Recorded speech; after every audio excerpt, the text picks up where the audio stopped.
Varicose veins కి సరైన చికిత్స కోసం సంప్రదించండి ఎవిస్ హాస్పిటల్.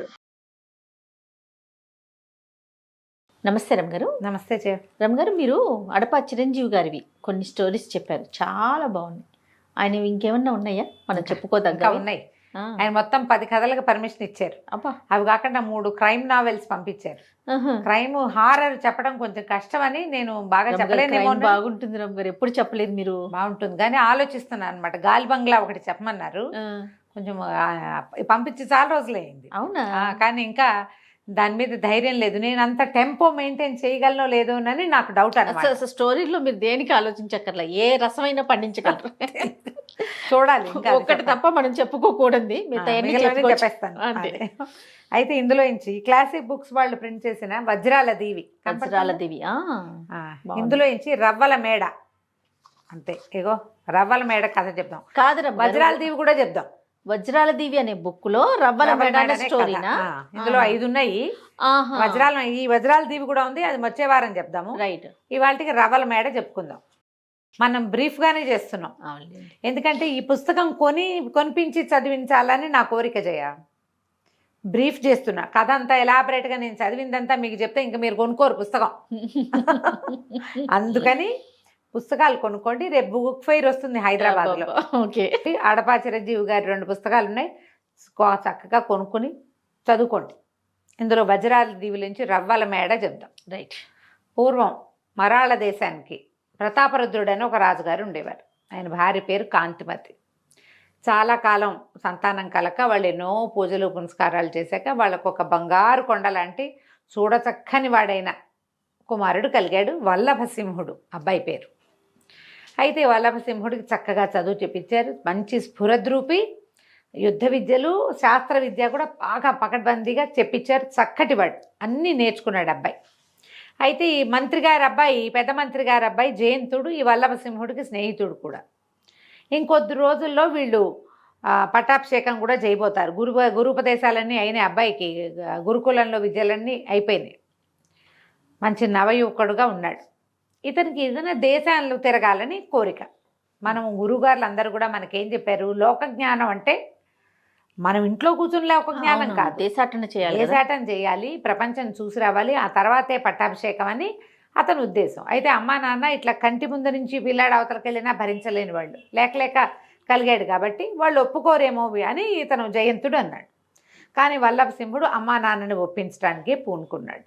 సరే వెళ్ళామనుకున్నారు. వెళ్తానంటే 4 రోజులు ఆగమని చాలామంది జ్యోతిష పండితుల్ని వాళ్ళని పిలిపించి, మరి అబ్బాయి ఇలా వెళ్ళే సమయం బాగుందా, ఈ సమయంలో ఇతను దేశాటనకి వెళ్ళొచ్చా, ఏమైనా ప్రమాదాలు ఎదురవుతాయా, వెళ్ళిన పని అవుతుందా, అది కనుక్కోవడానికి ప్రయత్నం చేస్తే సరే అందరూ కొంతమంది ముందు వెనకగా అటు ఇటుగా చెప్పారు. ఏదో ప్రమాదంలో పడేందుకే ఒక అవకాశం కనపడుతోంది. కాకపోతే పడమటి దిక్కుగా వెళ్ళొద్దని చెప్పండి అబ్బాయిని. రాకుమారుడు పడమటి దిక్కుగా వెళ్ళకూడదు యువరాజు అనేసరికి సరేననుకుని, ప్రమాదాలు ఏవో జరుగుతాయన్న మాట ఇంకా ఈయన భార్యకి చెప్పల రాజుగారు. చెప్పకుండా కుమారుడికి చెప్పారు, నాయన వెళ్దు కానీ నువ్వు పడమటి దిక్కు ప్రయాణం పెట్టుకోవద్దు. ఈ అబ్బాయి అన్నాడు, ఏ దిక్కైనా పర్వాలేదు, మీరు అది వద్దంటే ఇంకా అటు వెళ్ళము, మేమిద్దరం మా దారిన ఇంకో పక్కకి వెళ్తామని జయంతుడిని తోడు తీసుకుని ఓ శ్వేతాశ్వము, ఒక కాలాశ్వము, తెల్లటి గుర్రం ఒకడు, నల్ల గుర్రం ఒకడు వేసుకుని బోళ్ళంత ధనపరాశుల్ని కూడా వెంబడబెట్టుకుని ప్రయాణాల్లో అవసరపడుతుంది కాబట్టి బయలుదేరి మెల్లిగా వెళ్తున్నారు ముందుకి. మధ్యలో అడవుల్లో పడుకుంటూ ఒక పెద్దరాజు పెద్దమ్మ దగ్గరికి చేరితే ఆ పూట ఆవిడ దగ్గర హాయిగా అంతకుముందు ఏవో తిన్నారు, పట్టుకెళ్ళిన ప్యాకెట్ ఫుడ్ ప్యాక్డు, తర్వాత అడవిలో కనపడ్డ పళ్ళు కాయ తిన్నారు. చక్కగా కూర నారా వేసి పెట్టి ఆవిడని అడిగారు పెద్దరాజు పెద్దమ్మని, ఏమిటి ఇది ఏ రాజ్యంలోకి వస్తుంది ఈ ఊరు, ఇక్కడ విశేషాలు ఏమిటంటే ఆవిడ ఏం చెప్పిందంటే, ఇది శ్రీచక్రపురం. లేకపోతే ఈ శ్రీచక్రపురంలో ఒక విశేషం ఏం జరిగిందంటే, రాజుగారికి మదన మంజరి అని అద్భుత సౌందర్యవతి అని ఒక కూతురుంది. కళ్యాణ సమయం వచ్చింది దగ్గరికి, కానీ ఆ పిల్ల మాయమైపోయింది. సడన్గా వేసిన తలుపులు వేసినట్టే ఉన్నాయి. అమ్మాయి ఎలా మాయమైందో ఎవరికీ తెలియదు.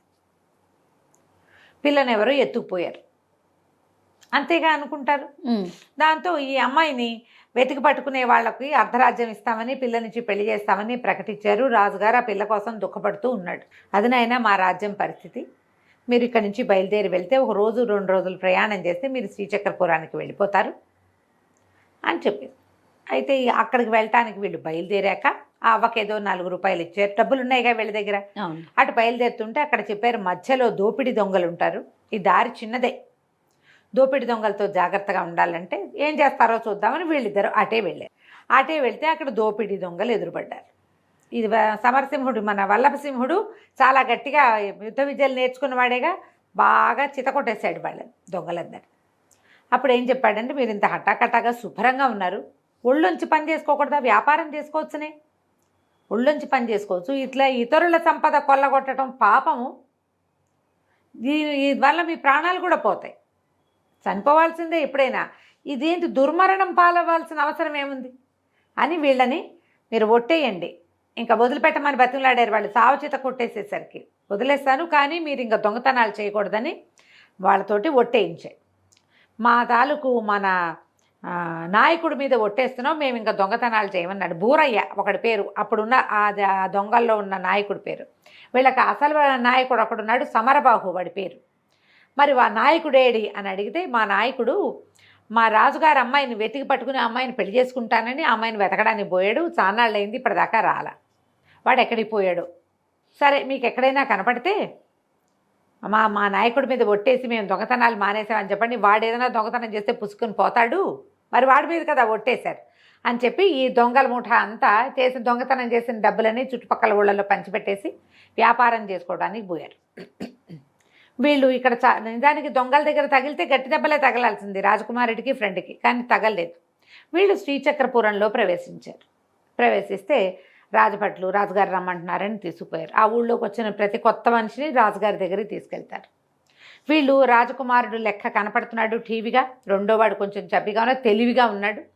సో వీళ్ళు ఏ రాజ్యం నుంచో వచ్చారనుకుని రాజుగారి దగ్గర తీసుకెళ్తే ఆయన చెప్పాడు, మా అమ్మాయిని ఎవరో ఎత్తుకుపోయారు, పరదేశులు ఎవరొచ్చినా ఈ పిల్లని ఎక్కడైనా చూసారేమో అని అమ్మాయి ఫోటో చూపించి కనుక్కుంటున్నాము, ఒకవేళ అమ్మాయి గనక ఎవరైనా చూస్తే ఆ పిల్లని ఏమైనా దక్కించుకునేందుకు అవకాశం ఉంటుందని ఆయన చాలా దుఃఖపడ్డాడు. వీళ్ళకి చక్కగా ఉంచి భోజనాలు అవి పెట్టాడు. మా పిల్లని చూపించండి, వెతకండి మీరు కూడా అని ఫోటో చూపిస్తే ఆశ్చర్యపోయారు. మహాద్భుత సౌందర్యవతి అమ్మాయి. అయితే అంతా వెతికారు. ఇంట్లో ఆ అమ్మాయి పడుకున్న గదిలోంచి మాయమైపోయింది. ఓహో. ఆ గదంతా వెతికితే ఏమీ ఆనవాళ్ళు ఎవరో ఎత్తుకుపోతే ఏదో అవుతుంది కదా, అక్కడ ఏం లేవు. ఈ గదిలోంచి బయటకు వెళ్ళడానికి వీళ్ళకి ఊరి బయటికి వెళ్ళిపోవడానికి ఒక సొరంగ మార్గం ఉంది, రహస్య మార్గం. రహస్య మార్గాలు ఏమైనా ఉన్నాయా అని అడిగాడు. ఉన్నాయన్నాడు రాజుగారు.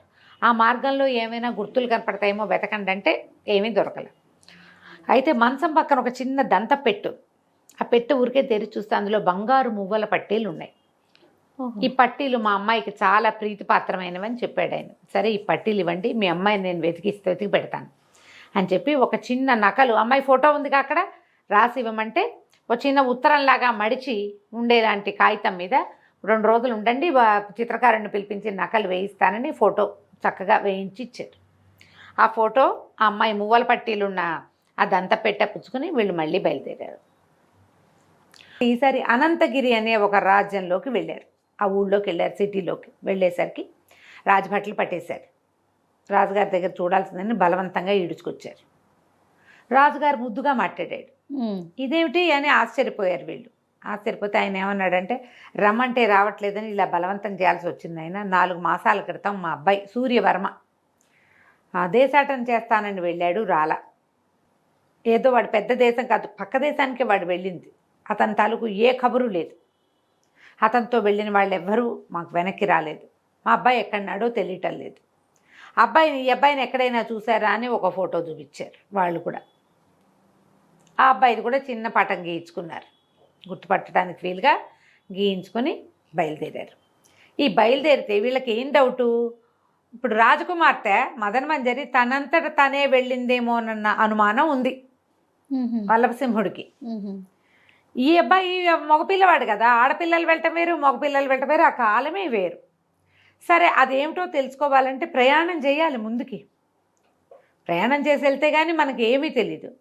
వీళ్ళు ప్రతి చోట ఎక్కడ ఆగినా ఈ అబ్బాయిని కానీ ఈ అమ్మాయిని కానీ చూసారా అని అడుగుతూనే ఉన్నారు.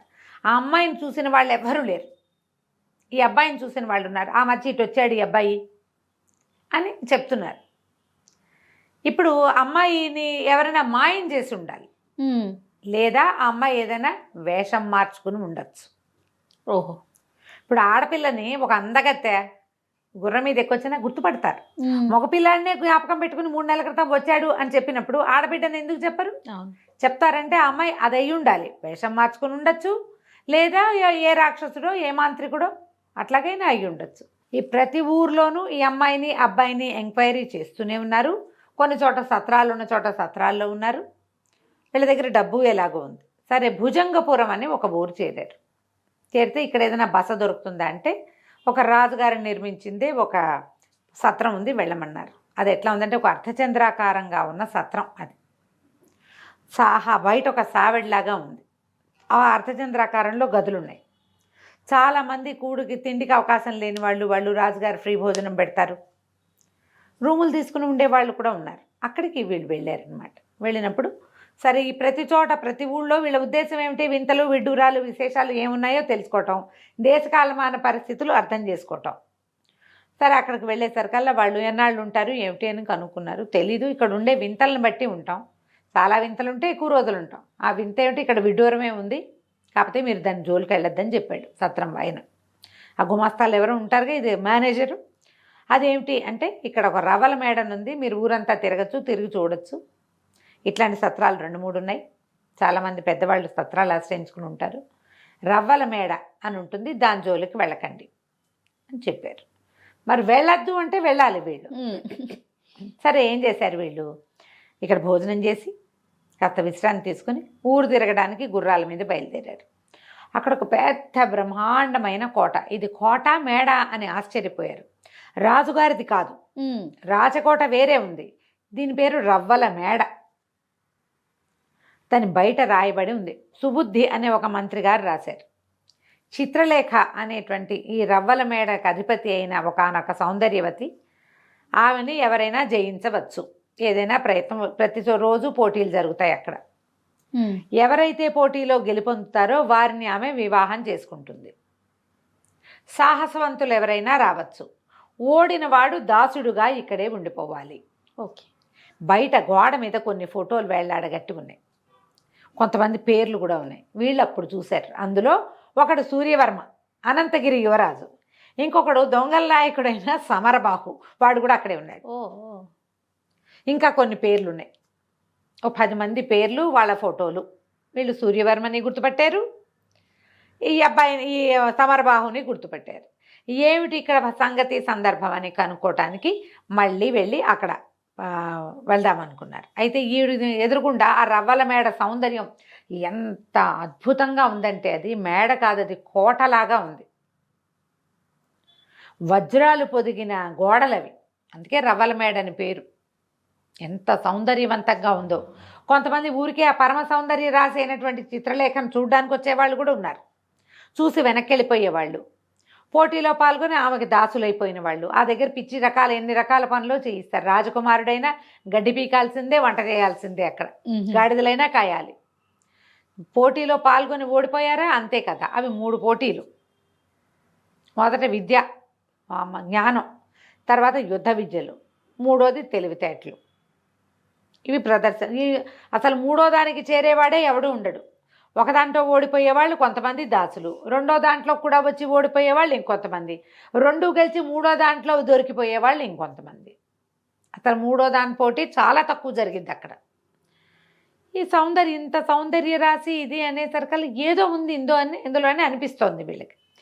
ఈ కోటకి ఎదురుగుండా ఒక ముసలావిడ అద్భుతంగా వంట చేస్తుంది. ఆవిడ కొంతమంది ఆడవాళ్ళని పెట్టుకుని బోళ్ళని రకాల వంటలు వండుతూ ఈ కోట చూడడానికి వచ్చే వాళ్ళకి దగ్గర బిజినెస్, హాయిగా వంట భోజనాలు, రకరకాల పిండి వంటలు వండటం. సాయంత్రం అయ్యేసరికి సరే వీళ్ళేమన్నారు, ఇప్పుడు మనకి దీని సంగతి తెలియాలంటే ఏం చేయాలని ఆలోచించి ఆ వంటలు వండే ముసలామని మేము ఉండే దీని దగ్గరికి, మన పూటకోళ్ళు ఇల్లు లాంటిది ఉంది కదా, వీళ్ళు ఉన్నారు, రాజుగారు కట్టించిన ధర్మశాలకి కొంత ఫుడ్ ఐటమ్స్ పంపించమన్నారు. గారెలు, బూర్లు, అప్పచ్చులు చేసి పంపించమని డబ్బులు ఇచ్చారు. సరే, వీళ్ళు ఊరంతా తిరిగి అక్కడే చేరేసరికి ఈ వంటకాలు పుచ్చుకుని ఈ ఆడవాళ్ళంతా అక్కడికి వచ్చారు. మొత్తం ఆ లోపల ఉన్న ఆ సత్రంలో ఉన్న వాళ్ళందరికీ పిండి వంటలు పంచిపెట్టారు. ఇప్పుడు మగపిల్లలు 2, రాజుగారు అబ్బాయి, మంత్రి గారు అబ్బాయిను. జయంతుడు వల్లభసింహుడు చక్కగా పంచిపెట్టి తర్వాత అప్పుడు వాళ్ళ దగ్గర నుంచి విషయం రాబట్టారు, ఇక్కడ ఏం జరుగుతోంది ఈ ఊళ్ళో అని. ఎవరో ఒక ఆవిడ మహాద్భుత సౌందర్యవతి అయిన ఒక వేశ్య, ఒక ఆవిడ ఒక రాజుగారికి ప్రేయసిగా ఉంది, ఓకే, ఉండేది. ఆవిడ రాజుని వివాహం చేసుకోవాలని భావించింది. ఆయన వివాహానికి వడంబడలేదు. వడంబడకపోతే ఆయనకి రాణి అంటే చాలా ప్రేమ, ఈవిడతోటి కూడా స్నేహం ఉంది. అయితే ఈవిడ ఏం చేసింది, ఆవిడని ఒక రాణిగారిని చంపడానికి అట్లా ప్రయత్నం చేసింది. ఏదో చేసేసరికల్లా రాజు ఏం చేశాడు, ఆవిడని తన్ని తగిలేశాడు. తన్ని తగిలేస్తే దేవదాసిని ఆవిడ ఏం చేస్తే అప్పటికే ఆమె గర్భవతిగా ఉంది, చాలా సౌందర్యవతి. రాజుగారు ఎంతో సంపద ఇచ్చాడు ఆవిడికి, ఆవిడతో స్నేహంగా ఉన్నన్నాళ్ళు. ఆవిడ తన సంపద అంతా మూట కట్టుకుని గర్భంలో ఉన్న శిశువుతో సహా ఈ ఊరు వచ్చేసింది, ఈ భుజంగపురం. వచ్చి పిల్లని ఆవిడకే ఆడపిల్ల పుట్టింది. ఆ పిల్ల కూడా పరమాత్మత సౌందర్యవతి, రాచకూతురు కూడా కదా. అయితే ఆవిడ ఏం చేసింది, కూతురికి ఎన్నో విద్యలు నేర్పి, ఎన్ని రకాల విద్యలో నేర్పి ఆ పిల్లతోటి ఈ రవ్వల మేడ కట్టించి అమ్మాయిని అందులో ఉంచింది. రాజులని హ్యూమిలియేట్ చేయటం ఆవిడ యొక్క జీవితాశయం. ఒక రాజు వల్ల తను అవమానపడ్డాను కాబట్టి తమ దగ్గరికి వచ్చిన ఏ రాజు అయినా సరే వాడిని దాసిని చేయాల్సిందే. ఓహో, మగవాళ్ళు క్రూరులు దుర్మార్గులు, వాళ్ళని అణిచేయాలి, వాళ్ళని కాలి కింద పెట్టి ఉంచాలి. అలాంటి భావాలు, పురుష ద్వేషాన్ని నూరిపోసింది కూతురికి. ఆ నూరిపోసిన పురుష ద్వేషంతో ఈ చంద్రలేఖ, ఈ చిత్రలేఖగా ఇక్కడ ఉండి అమ్మాయి అన్ని రకాల విద్యలు రావడంతో ఈ దేశపు రాజుగారు కూడా ఆమెను కంట్రోల్ చేయలేకపోయాడు. ఎవరైతే ఆమె నుంచి దగ్గర ఓడిపోతారో వాడి దగ్గర ఉన్న ప్రతి పావలా ఓడగొట్టించి తీసుకుంటుంది. ఏ రాజ్యం నుంచి అయినా రాజు వచ్చాడంటే ఆ రాజ్యపు సొత్తు అంతా ఈ అమ్మాయి సొంతం, అదంతా పోటీలో ఉంటుంది ముందే. అవునులేండి. రోడ్డు మీద నుంచి వచ్చిన వాడు ఇంట్లోకి వెళ్ళిపోయి దాసుడైపోతాడు. పెద్ద పెద్ద రాజ్యాల నుంచి వచ్చిన వాళ్ళు రాజ్యం ఆమెకు వశం చేయాల్సింది సంపదంతా. అట్లా అందరివి గోల్డ్ ఓడగొట్టేస్తుంది. ఈ వచ్చిన వాళ్ళందరూ దాసులుగా ఆ ఇంట్లో పనిచేస్తూ, ఆ రవల మేడలో పనిచేస్తూ అక్కడే పడి ఉంటారు. ఇది ఇక్కడ కథ. ఈమెను గెలవటం కష్టం. అయితే వల్లభసింహుడు ఆలోచనలో పడ్డాడు. ఏం చేస్తాడో మనం వచ్చే భాగంలో తెలుసుకుందాం. తప్పకుండా రమ్మగారు. నమస్తే. నమస్తే.